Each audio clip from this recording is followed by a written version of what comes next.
알아두면 유식해지는 경제학 지식 아유경지. 일본 경제의 부흥과 위기. 선진국에 진입한 대한민국이 강대국이 되기 위해서 반드시 넘어야 할 국가 일본. IMF 기준 2024년 4월 예측치로도 심각한 엔저가 지속되어 1인당 GDP가 대한민국에게 추월당하여 여기에 대만과 스페인, 슬로베니아에게도 추월을 허용하였다. 이번 알아두면 유식해지는 경제학 지식에서는 일본을 넘기 위해 일본의 경제에 대하여 알아본다. 1990년대, 2000년대. 1990년 일본은 GDP 440조 엔을 달성하였다. 1인당 GDP는 미국의 81%까지 추격한다. 그러나 1991년 2월 니케이 지수 주가가 급락하기 시작하였다. 1998년 10월 19일 12,879엔 97센을 기록한다. 이는 1989년 최고치에 비교하여 67%나 하락한 수치였다. 사실 일본의 불황이 오래 이어진 만큼 불황에 진입하는 속도도 상당히 느렸다. 당장 1990년 일본의 경제 성장률은 4.8%, 1991년에는 3.4%였다. 1992년부터 0%대로 진입했지만 1990년대 초반에는 어차피 미국이나 유럽도 불황이었고 한때 세계를 호령하던 구소련은 체제 자체가 방금 망했으니 일본의 경제 불황이 딱히 부각되지는 않았다. 40년간 최우수 경제 모범생이었던 일본 경제는 곧 회복된다는 것이 당시 분위기였다. 거기다 버블이 꺼지기는 했어도 1996년까지 성장이 이어져 1995년 일본 경제 최정점에서 명목 GDP 총액은 5조 4,508억 달러로 당시 미국 GDP 7조 6,640억 달러의 71.12%까지 따라잡았다. 괜히 1990년대 초반까지 할리우드 영화에서 일본의 위협이나 일본적 색채가 강조된 것이 아니다. 특히 1980년대 후반에 시작한 일본의 거품 경제가 완전히 끝난 1995년 엔화가 지나치게 고평가되어 1달러당 79엔까지 떨어지며 일본 국민소득은 정점에 달했는데 1995년 1인당 GDP는 무려 44,200달러. 2024년 달러 가치로 환산하면 8만 달러를 훌쩍 넘으며 오늘날 싱가포르, 카타르 등과 맞먹는 수치이다. 일단 1990년대 중반에 들어서 일본 경제는 1995년 2.7%, 1996년 3.1% 성장하면서 느리게나마 회복세에 접어들었다. 그러나 1997년 아시아 금융위기로 인해 주요 교역국이었던 일본의 불황도 더욱 연장되었다. 한국이나 동남아시아처럼 외환위기로 국가 경제가 파탄나고 통화 가치가 50% 이상 추락하는 일은 없었다. 불경기였다고는 하지만 그 이전에 쌓아 올렸던 세계 2위의 경제력과 넘사벽급의 외환 보유고로 버텨냈기 때문이다.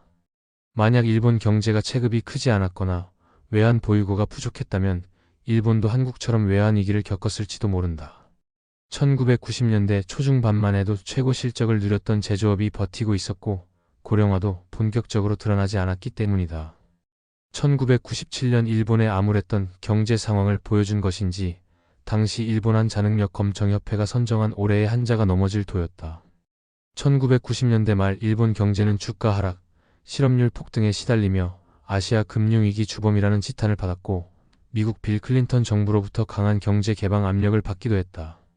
1998년부터 소비세 인상에 따른 경기 악화를 겪었지만 이후 오부치 게이조의 강력한 경제 정책으로 잃어버린 10년의 극복이 시작되었다. 또한 고이즈미 주니치로의 고이즈미 개혁이라 불리는 강력한 신자유주의 개혁과 큰 내수 시장을 기반으로 서비스업 중심으로 체제가 개편되며 어느 정도 불황에서 벗어나나 싶었지만 2008년 미국발 대침체의 영향이 일본에도 불어닥치자 2009년에는 마이너스 5.7%의 마이너스 성장을 기록하고 이듬해인 2010년에는 중국에게 세계 2위 경제대국 자리를 내어주었다. 1인당 GDP 역시 2003년에는 10위 미만으로 떨어졌으며 2004년에는 당시 호황기였던 영국에게 1인당 GDP를 추월당했고 2006년에는 프랑스, 독일에게 1인당 GDP를 추월당함과 동시에 미국 1인당 GDP의 80% 미만으로 떨어진 데다가 20위 미만으로 내려가며 쇠퇴기를 알리고 있었다. 그나마 2008년 다시 미국 1인당 GDP의 80%를 넘기고 2009년 1인당 GDP 10위권에 다시 들어왔으며 2010에서 2012년에는 미국 1인당 GDP의 90%를 넘겼고 2011에서 2012년에는 5만 달러에 육박하는 등 1인당 GDP로 따지면 과거의 위상을 어느 정도 회복하는 듯 했으나 2013년 엔고로 인해 20위권 밑으로 떨어지면서 일본의 1인당 GDP는 황혼을 맞이했다. 2010년대 2002년에서 2011년 10년간 연평균 경제 성장률이 0.4%에 불과했다. 세계 경제에서 차지하는 비율도 5.8%로 하락했다. 2011년 8월 무디스는 일본의 국채 신용 등급을 AA2에서 AA3로 강등해 일본 경제에 충격을 주었다. 이런 상황에서 2012년 아베 신조 총리가 집권하고 엔저 정책을 펼치면서 상황이 조금씩 나아졌다. 아베 내각이 디플레이션 극복을 위해 무제한 양적 완화를 필두로 한 아베노믹스를 시행하면서 일본 경제는 점차 활력을 되찾기 시작했다. 실제로 일본의 주가 지수인 니케이 225는 아베 집권 전보다 2.1배 이상 상승하였고 잃어버린 N년 돌입 이후 최고치인 24,000선을 돌파하기도 했다. 그 밖에도 국내 총생산, 실업률 등 대부분 경제 지표들이 아베 내각 기간에 줄줄이 신기록을 경신했다. 물가 상승을 각오하고 시중에 돈을 푸는 한편 수출에 힘쓴 것이 아베노믹스의 특징인데 그 결과 1980년대 수준은 아니지만 고교생과 대학생들이 기업을 골라가는 시대가 다시 도래한 것. 2015년 7월 기준 일본의 대학생 취업률은 무려 96.7%에 이르러 사실상 완전 고용 상태이며 고교생도 그보다는 조금 낮지만 비슷한 취업률을 보여 맘만 먹으면 취업 자체에는 문제가 전혀 없게 되었다. 게다가 취직의 질도 날이 갈수록 나아지고 있어 그야말로 1990년대 한국을 연상하게 하는 상황이다. 다만 이는 아베노믹스보다도 저출산이 더 큰 영향을 미쳤다고 봐야 한다는 의견도 많다. 한편 아베노믹스와 함께 GDP가 폭락하여 32,000달러대까지 추락했다. 다만 달러 가치 GDP가 떨어진 거짓 PPP는 오히려 성장했기 때문에 실제 경제 규모는 증가했다. 한국도 이 점은 마찬가지인데 2016년 6월 현재 25,000대까지 추락했지만 PPP는 계속 성장했다. 사실 일본이 경제 위기를 겪던 시절에도 PPP는 계속 성장을 했다. 하지만 2016년 들어서서 마이너스 금리에 대한 반작용으로 다시 엔화가 상승하였다. 그런데 핵폭탄이 터졌다. 브렉시트의 여파로 4년 동안 낮춰둔 엔화가 급등하면서 물거품이 되었다. 일본은 이번 브렉시트에서 가장 피해를 많이 본 국가 중 하나다. 이 때문에 아베노믹스가 끝난 게 아니냐는 여론이 생기고 있다. 장기적으로 볼 때 이 사태를 잘 수습하지 못하면 큰 악재가 될 것으로 보인다. 자동차 부품 제조회사인 타카타가 에어백 결함을 숨기다가 파산했다. 일본 제조업체로는 제2차 세계대전 이후 최대 규모의 파산이다. 타카타에는 1차 하청업체만 일본 내 130여 곳이 있다고 한다. 아베노믹스 이후 최초로 세수가 20조 원이나 미달이 났다. 환율을 어떻게든 만져보려 하고 있지만 한계에 이른 듯하였다. 다만 일본 내에서는 잃어버린 20년을 이제 빠져나올 수 있다고 보는 견해가 있었다. 대기업 파산이 줄지어 일어나고 있음에도 현 일본 경제가 그다지 큰 타격을 겪지 않는 것에는 지난 몇 년간 내각에서 일본 내의 관광업을 적극 육성하는 쪽으로 결정을 내렸기 때문이다.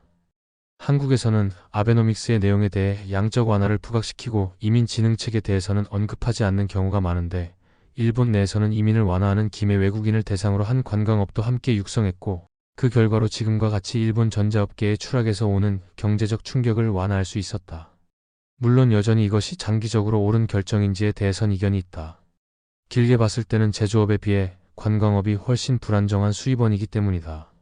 그러나 일본 전자업계의 추락은 이미 늦게 잡아도 2012년부터 월가 헤지펀드 등을 통해 거론됐고 이를 무시하지 않고 충격을 완화할 수 있는 방법을 마련한 것만큼은 부정적으로 볼 것이 아니다.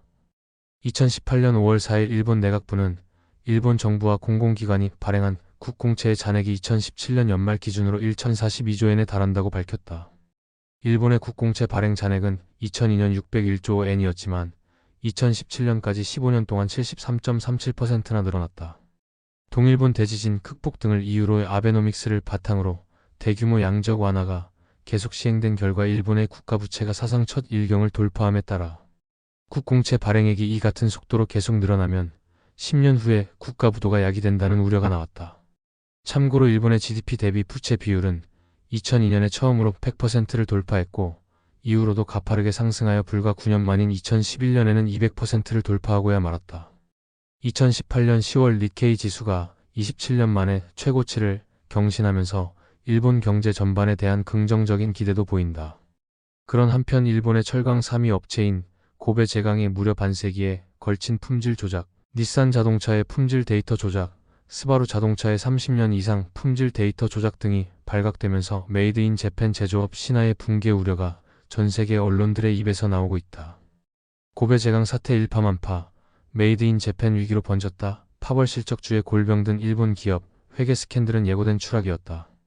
일본 기업들 줄있는 조작 부정 스캔들은 고질병인가 2019년 4분기에 마이너스 성장에 빠졌다. 그 2019년 101조, 엔약 1000조 원이 넘는 사상 최대 규모 예산을 편성했다. 일본의 경제 규모가 확대되어 가는 상황이라면 모르겠으나 상술의 뜻, 인구가 줄어들고 있는데 지금 같이 윤전기를 돌리는 것이 옳은 선택인가 하는 의문이 제기되고 있다. 이는 본질적으로 현대 지폐는 국가 재정을 담보로 한 유가증권이기 때문이다. 과거에 쓰던 금은화나 태화화폐처럼 귀금속을 담보로 하지 않고 정부의 세수를 통해 직접 보증하고 있을 뿐이다. 실제로 해외 무디스 등 신용평가사들은 일본이 이전의 세수 규모를 유지하기 위해서는 다문화 정책을 피할 수 없다고 본다. 물론 미국이 히스패닉들과 겪는 상황처럼 정치적 갈등도 수면 위로 올라올 가능성이 100%이다.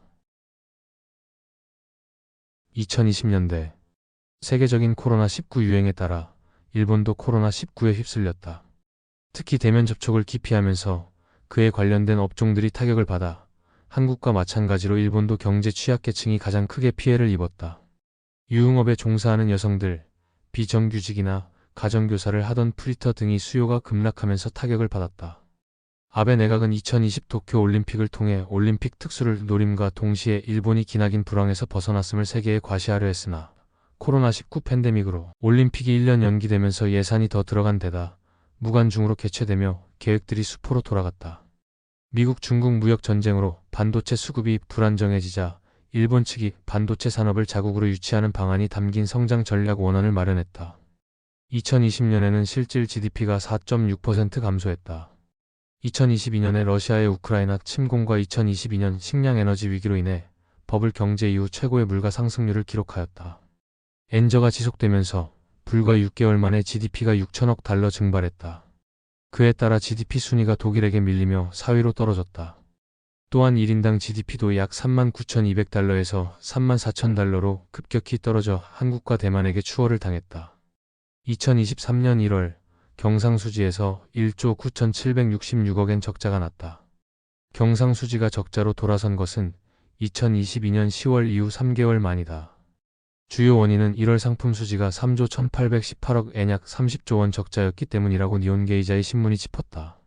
IMF 기준 2024년 4월 예측치로도 심각한 엔저가 지속되어 1인당 GDP가 대한민국에게 추월당하여 여기에 대만과 스페인, 슬로베니아에게도 추월을 허용하였다. 현직 일본 총리인 기시다 후미오는 일본의 임금 수준이 거의 30년째 정체되어 있다는 문제점에 주목하여 새로운 자본주의를 내세우고 있는데 향후 기추가 주목된다.